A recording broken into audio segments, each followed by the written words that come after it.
بسم اللہ الرحمن الرحیم۔ محترم ناظرین کرام، السلام علیکم ورحمۃ اللہ وبرکاتہ۔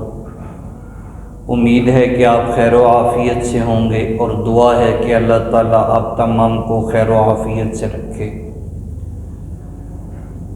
فقہی مسائل کی اس نشست میں آج ایک مسئلہ آپ کے زیر سماعت پیش خدمت ہے۔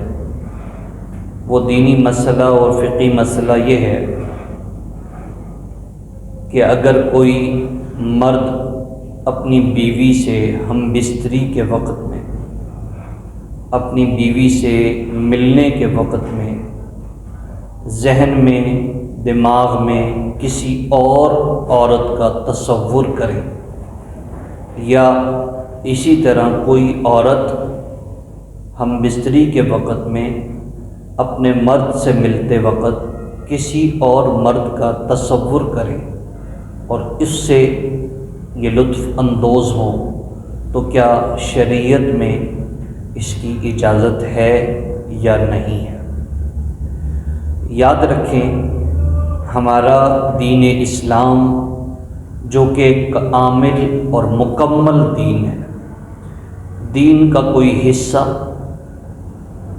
دین کا کوئی شعبہ ایسا نہیں جس میں امت کو ہدایات نہ دی گئی ہوں۔ جو سوالات امکانی طور پر بھی آتے ہیں، جن کا امکان بھی ہو سکتا ہو، ان سوالات کے جوابات بھی ہمیں شریعت میں دیے گئے ہیں۔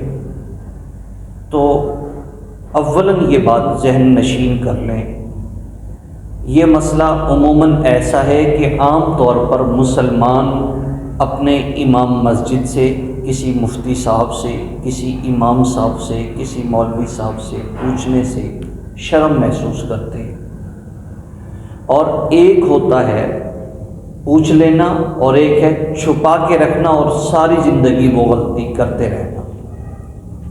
تو یہ بہتر ہے اس سے کہ انسان پوچھ لے۔ باہر کیف آج کی اس نشست میں آج ہم اس اہم مسئلے پر گفتگو کریں گے۔ سب سے پہلے یاد رکھیں، آیت مبارکہ پارہ نمبر 17 میں اللہ تبارک و تعالی ارشاد فرماتے ہیں، والذین هم لفروجہم حافظون، وہ لوگ جو اپنی شرمگاہوں کی حفاظت کرتے ہیں۔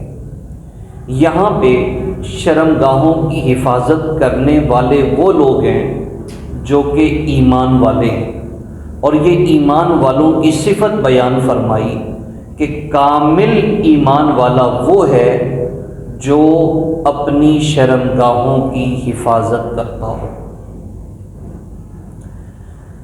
الا علی ازواجہم، آگے تفصیل بیان کی گئی کہ شرمگاہوں کی حفاظت نہیں ہے جب اگر سامنے آپ کی بیوی موجود ہو، او ما ملکت ایمانہم، یا باندی موجود ہو۔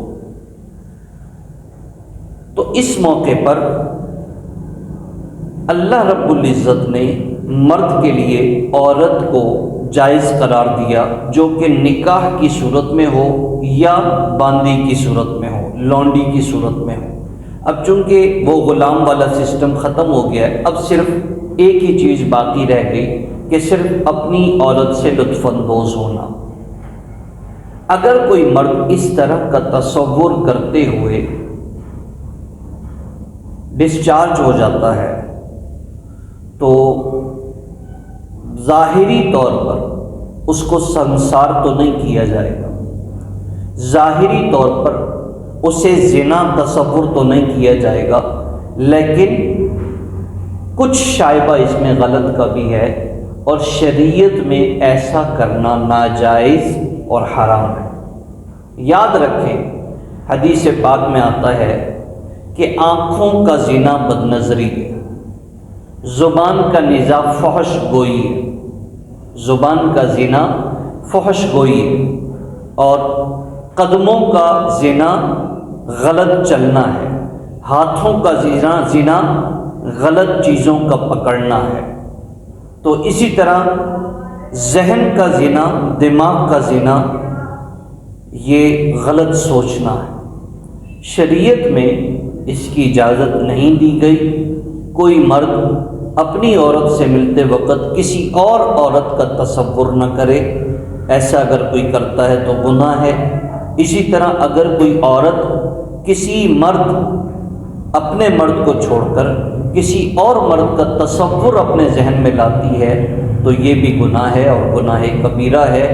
اگر کوئی اس فعل کا ارتکاب کرتا ہے کوئی شخص، تو اس کو چاہیے کہ وہ اس فعل کے بعد اولاً تو توبہ و استغفار کرے اور کچھ حد تک صدقہ کرے کہ اللہ رب العزت اسے معاف فرمائے۔ یہ گناہ والا عمل ہے۔ یہ آج کے اس نشست کے اندر اہم مسئلہ تھا۔ جتنا ہو سکے اپنے لوگوں کو بتائیں، اپنے ریلیٹڈ، اپنے دوست احباب جن سے ہم بلا تکلف گفتگو کرتے ہیں، تو اس مسئلے کی ان کو تعلیم دیں اور سمجھائیں تاکہ زیادہ سے زیادہ مسلمان اس غلط امر سے بچ سکیں۔ اللہ تعالیٰ سے دعا ہے اللہ تعالیٰ مجھے، آپ کو اور تمام امت مسلمہ کو اپنے دین اسلام کی صحیح سمجھ رکھنے کی اور حاصل کرنے کی توفیق عطا فرمائے۔ السلام علیکم ورحمۃ اللہ وبرکاتہ۔